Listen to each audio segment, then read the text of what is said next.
फर्जी टीचरों की बात करते हैं जिन्होंने सालों तक सरकारी खजाने को खाली किया, साथ ही बच्चों के भविष्य को भी बर्बाद किया। लेकिन ऐसे टीचर्स के खिलाफ बेसिक शिक्षा परिषद ने सख्ती दिखाई और 2413 ऐसे शिक्षकों की लिस्ट तैयार की जो फर्जी दस्तावेजों के जरिए नौकरी कर रहे थे। और अब विभाग ऐसे फर्जी टीचरों से रिकवरी करने की तैयारी में है, यानी कि जो पैसा इन्होंने लूटा था।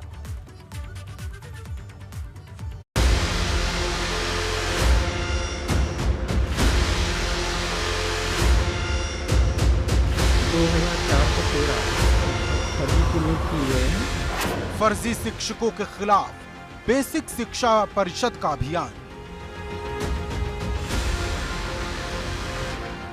यूपी में 2413 टीचर निकले चीटर। 2413 फर्जी चिन्हित किए गए हैं। सरकारी खजाने पर वार, बच्चों के भविष्य से खिलवाड़।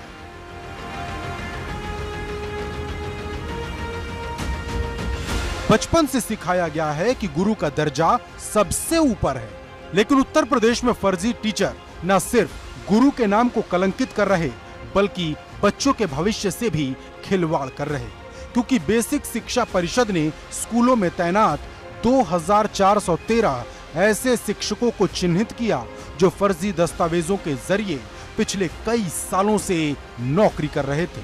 लेकिन जब विभाग ने इन फर्जी टीचरों पर कार्रवाई का चाबुक चलाया तो हड़कंप मच गया। बेसिक शिक्षा परिषद के स्कूलों में पिछले 3 साल के दौरान 2400 से ज्यादा फर्जी शिक्षक पकड़े जा चुके हैं। इनमें अधिकतर की सेवाएं खत्म की जा चुकी हैं। विभाग की माने तो अभी कई और फर्जी शिक्षक सामने आ सकते हैं, क्योंकि बड़ी संख्या में शिक्षकों के दस्तावेज के सत्यापन का काम जारी है। साफ समझा जा सकता है कि सरकारी स्कूलों में शिक्षक बनने के लिए कितने बड़े पैमाने पर फर्जी डिग्री और सर्टिफिकेट का इस्तेमाल किया जाता रहा है। असल में फर्जी शिक्षकों के खिलाफ कार्रवाई का यह सिलसिला 2018 में तब शुरू हुआ था जब एसआईटी को अपनी जांच में आगरा विश्वविद्यालय की 4000 से ज्यादा डिग्रियों में गड़बड़ी मिली थी। और जब जांच की गई तो बड़ी संख्या में बेसिक शिक्षा परिषद के स्कूलों में ऐसे शिक्षक मिले जिन्होंने नौकरी के लिए इन फर्जी डिग्री का इस्तेमाल किया था। लेकिन ये फर्जीवाड़ा सिर्फ एक स्कूल या एक नौकरी तक सीमित नहीं था, क्योंकि 2020 में एक ऐसा मामला सामने आया जिसने बेसिक शिक्षा परिषद की नींद उड़ा दी। अनामिका शुक्ला नाम की शिक्षिका के कई कस्तूरबा गांधी विद्यालयों में कार्यरत होने और एक ही शिक्षिका के अलग अलग जगह नौकरी कर वेतन लेने की पोल खुल गई। इसके बाद यूपी सरकार ने बड़े स्तर पर अभियान चलाकर फर्जी शिक्षकों पर कार्रवाई के निर्देश दिए तो विभाग ने सभी शिक्षकों के दस्तावेजों की जांच शुरू की। इस कार्रवाई के तहत कई फर्जी शिक्षक पकड़े गए हैं और जब इनकी काउंटिंग की गई तो 2413 फर्जी शिक्षकों के नाम पर खत्म हुई। सबसे ज्यादा मामले आगरा से ही सामने आए। लेकिन विभाग के माने तो फर्जी टीचरों की संख्या अभी और बढ़ सकती है, क्योंकि कई और टीचर संदिग्धता के दायरे में हैं। बेसिक शिक्षा परिषद में बेसिकली जो 2018 से गवर्नमेंट द्वारा जांच की कार्रवाई प्रारंभ की गई, तो अद्यतन जो है कुल 2413 शिक्षक फर्जी चिन्हित किए गए हैं, जिसमें 2336 की सेवा समाप्त हो गई है और 1883 की एफआईआर भी दर्ज की जा चुकी है। शेष की कार्रवाई गतिमान है। लेकिन मामला सिर्फ फर्जी टीचर को ढूंढने और बर्खास्त करने तक ही सीमित नहीं है। इनके खिलाफ कार्रवाई के तहत विभाग ने इनसे वेतन की रिकवरी भी शुरू की थी, लेकिन जब मामला हाईकोर्ट पहुंचा तो कोर्ट ने शिक्षकों से रिकवरी वाले मामले को रद्द कर दिया। कोर्ट ने इसी आधार पर रिकवरी को समाप्त कर दिया है कि जो भी अपॉइंटमेंट्स हुए हैं अभी किसी कोर्ट के द्वारा ये नहीं निर्धारित हो पाया है कि हम लोग जो हमारे क्लाइंट्स हैं वो लोगों का अपॉइंटमेंट बाई फ्रॉड है। सस्पिशन पे बात आई हुई है कि वहाँ पे फोर्जरी मास स्केल पे हुई है और वो मास स्केल पे फोर्जरी में यूनिवर्सिटी के पदाधिकारी और स्टेट गवर्नमेंट के एम्प्लॉय सब हैं, इन्वॉल्व हैं, जो कुछ भी अगर हुई है। वेतन व दूसरे भुगतान की रिकवरी के मामले में आरोपियों की तरफ से कोर्ट में मुख्य रूप से 3 दलील दी गई। पहला ये कहा गया कि उन्हें सिर्फ एसआईटी रिपोर्ट के आधार पर गलत बताया जा रहा है। उन्हें किसी कोर्ट ने दोषी नहीं ठहराया है, किसी कोर्ट से उन्हें सजा नहीं मिली है। दूसरी दलील ये दी गई कि उन्हें जो भुगतान किया गया वो पढ़ाने की एवज में किया गया था और बच्चों को उन्होंने पढ़ाया तो था ही। तीसरी दलील ये दी गई कि अगर उनके डॉक्यूमेंट्स में कुछ भी गड़बड़ी है तो इसके लिए अकेले वो ही जिम्मेदार नहीं हैं। अब बेसिक शिक्षा परिषद विभाग रिकवरी को लेकर फिर से कोर्ट जाने की तैयारी में है ताकि फर्जी शिक्षकों से रिकवरी की जा सके। बेसिक शिक्षा के स्कूलों में सरकारी शिक्षक बनने की चाह का अंदाजा इस बात से लगाया जा सकता है कि यहाँ शिक्षक बनने के लिए लोग बड़े पैमाने पर फर्जी डिग्री और सर्टिफिकेट का इस्तेमाल कर रहे हैं। पिछले 3 साल के दौरान प्रदेश में 2400 से ज्यादा ऐसे मामले सामने आ चुके हैं जिनमें फर्जी डिग्री, सर्टिफिकेट या दस्तावेजों का इस्तेमाल कर नौकरी हासिल की गई। बहरहाल ऐसे शिक्षकों के खिलाफ अभियान जारी है और विभाग की माने तो कई और ऐसे फर्जी शिक्षक अभी सामने आ सकते हैं। विभाग के मुताबिक इन फर्जी टीचर्स में ज्यादातर पिछले 5-7 साल से ही नौकरी कर रहे थे, तो कई ऐसे थे जिन्हें नौकरी करते करते 10 साल हो गए। मतलब सरकारी खजाने को जम कर लूटा। अधिकारियों की माने तो इन टीचर्स से 1000 करोड़ से ऊपर की रिकवरी निकल सकती है। लेकिन सवाल रिकवरी के अलावा बच्चों के भविष्य का भी है, क्योंकि टीचर्स के इस फर्जीवाड़े ने कई सवाल खड़े कर दिए हैं और आने वाले वक्त में कई और चौंकाने वाले खुलासे हो सकते हैं। लखनऊ से शैलेश अरोड़ा के साथ प्रयागराज से मोहम्मद मोइन, एबीपी गंगा। और अब बात ताबीज कांड और उसके मास्टरमाइंड की। गाजियाबाद के लोनी में बुजुर्ग की पिटाई वाले वीडियो के बाद जो विवाद शुरू हुआ वो थमने का नाम नहीं ले रहा है और अब खुलासा हुआ है कि सामाजिक सौहार्द को बिगाड़ने की साजिशकर्ताओं के तार आपस में जुड़े हैं। वहीं इस घटना के मुख्य आरोपी परवेज गुज्जर का एक फोटो वायरल हो रहा है जिसमें वो पिस्टल लेकर नजर आ रहा है।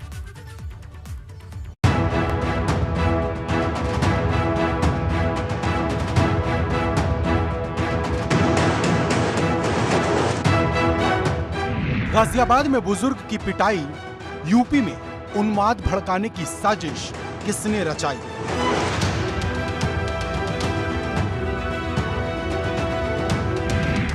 भड़काऊ वीडियो की जहरीली साजिश सामने आई।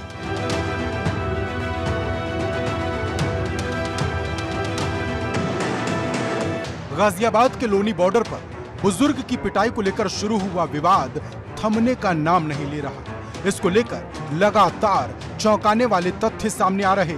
जिस मुख्य आरोपी परवेज गुज्जर ने अपने मुस्लिम दोस्तों के साथ मिलकर बुजुर्ग की पिटाई की थी, उसका एक फोटो वायरल हो रहा है जिसमें परवेज गुज्जर पिस्टल के साथ नजर आ रहा। आपको बता दें कि बुजुर्ग ने परवेज को एक तावीज दिया था जिसकी वजह से परवेज को काफी नुकसान हुआ और बाद में परवेज ने साथियों के साथ बुजुर्ग को पीट दिया। लेकिन कुछ तथाकथित लोगों ने इसे धार्मिक रंग दे दिया।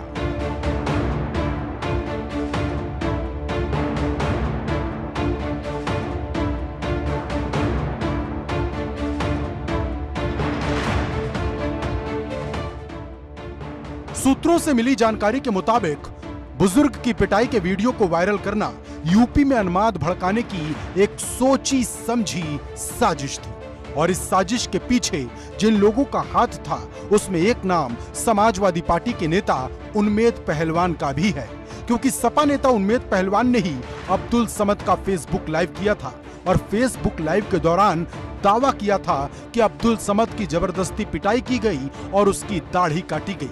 लेकिन पुलिस की जांच में ये बात झूठ निकली। इसका किसी धर्म या संप्रदाय से कोई कनेक्शन नहीं था। इसमें हमने कल भी 2 लोगों की गिरफ्तारी करी है और उन्होंने भी पूछताछ में सेम घटनाक्रम बताया और उसके पीछे की यही वजह भी बताई कि ये तावीज़ को लेकर के ये पूरा हुआ। प्रवेश ने ही फोन करके बाकी लोगों को वहां पर बुलाया।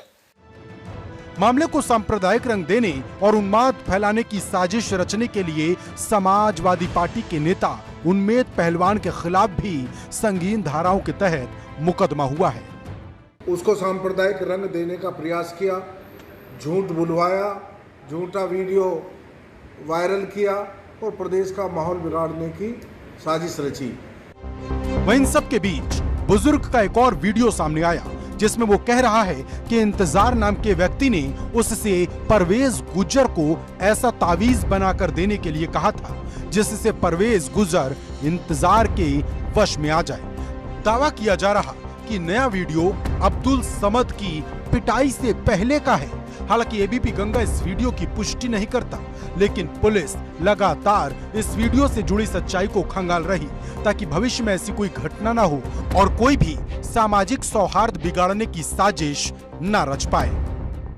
हम गलत पोस्ट करके अफवाह फैला दें जिससे जातिगत, सांप्रदायिक या गलत सूचनाएं फैलाने का जो ट्रेंड है वो भी हम लोग देखते हैं और इस पे भी लगातार कार्रवाई की जाती है। जैसे कि पिछले एक वर्ष में लगभग हम लोगों ने 1107 ऐसे मुकदमे दर्ज किए हैं। गाजियाबाद की घटना से सबक लेकर पुलिस अब ऐसे लोगों पर एक्शन ले रही। वैसे ये बात उन लोगों को भी सोचनी चाहिए जो बिना तथ्य जाने ऐसे भड़काऊ पोस्ट डालते हैं और सामाजिक सौहार्द को बिगाड़ने की कोशिश करते हैं। गाजियाबाद से शक्ति सिंह, एबीपी गंगा। और अब बात कोरोना काल की उस काली कथा की जो मासूमे के ऊपर पहाड़ की तरह बीती है। ये बरेली के उस परिवार की व्यथा है जिसके लिए कोरोना काल बन गया। पहले पिता की नौकरी गई, फिर पिता की जान गई। 3 दिन तक बच्चे भूख से तड़पते रहे और जब बर्दाश्त नहीं हुआ तो पड़ोसियों को अपना हाल बताया, लेकिन जब पड़ोसियों ने देखा तो उनके पैरों तले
मनोज नाम का लड़का, तो उसके 2 बच्चे हैं छोटे छोटे, एक 6 साल का, एक 4 साल की लड़की है। वो आए कि हम भूखे हैं, हमारे पापा ख़त्म हो गए। तो हमने घर में घुसना तो उचित समझा नहीं और हम पुलिस के पास गए और पुलिस को हमने इन्फॉर्मेशन दी।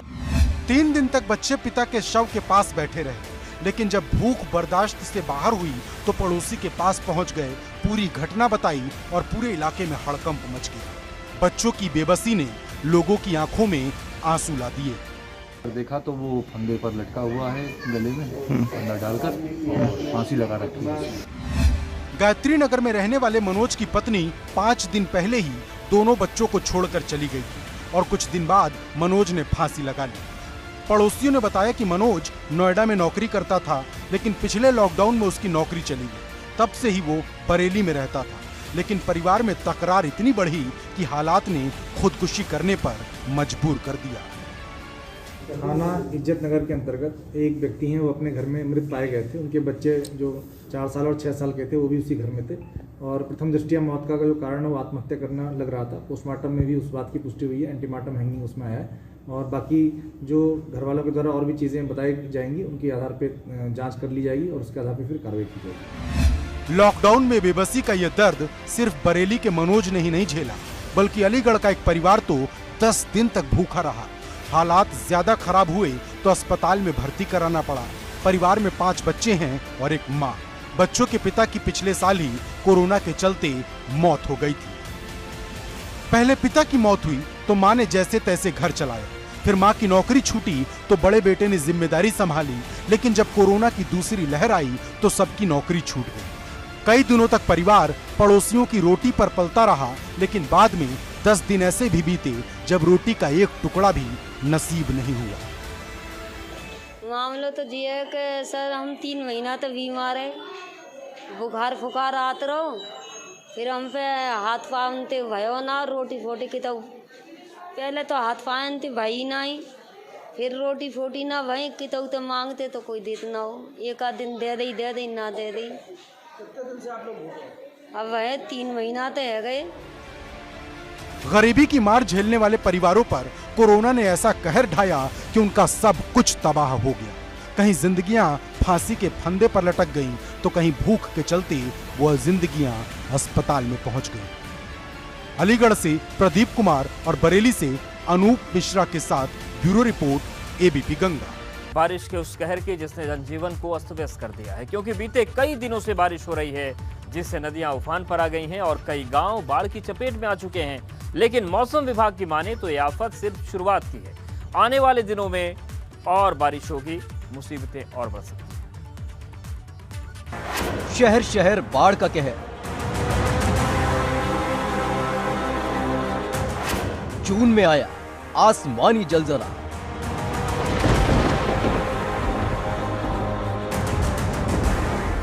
नदियों में उफान, डूब गए दर्जनों गांव।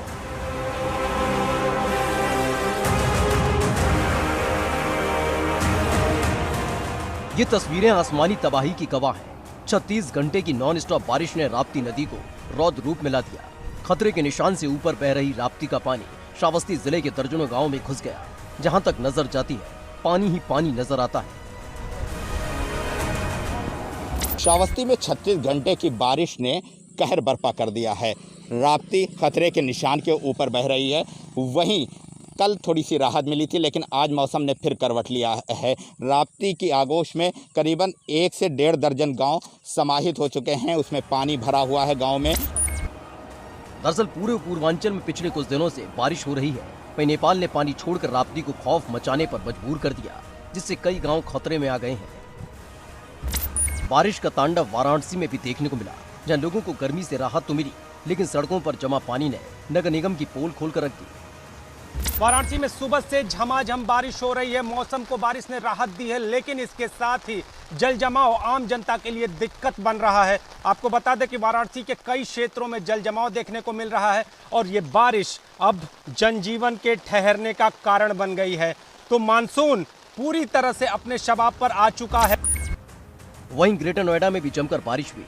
मौसम सुहाना हुआ तो लोगों को गर्मी में राहत मिली। नोएडा और ग्रेटर नोएडा में भी मानसून ने दस्तक दे दी है और इस वक्त हम ग्रेटर नोएडा के बादलपुर में मौजूद हैं, जहां आप देख सकते हैं कि हल्की हल्की बारिश हो रही है और इस बारिश की वजह से जो उमस भरी गर्मी पड़ रही थी, उससे लोगों को काफी ज्यादा राहत मिली है। ये तस्वीरें बता रही हैं कि यूपी से उत्तराखंड तक झमाझम बारिश हो रही है, पर यह बारिश लोगों को राहत कम, आफत ज्यादा लग रही है। लेकिन ये आफत अभी और बढ़ेगी, क्योंकि मौसम विभाग ने आने वाले दिनों में और बारिश की चेतावनी दी है। मतलब ये सिर्फ शुरुआत है। Bureau report ABP Ganga.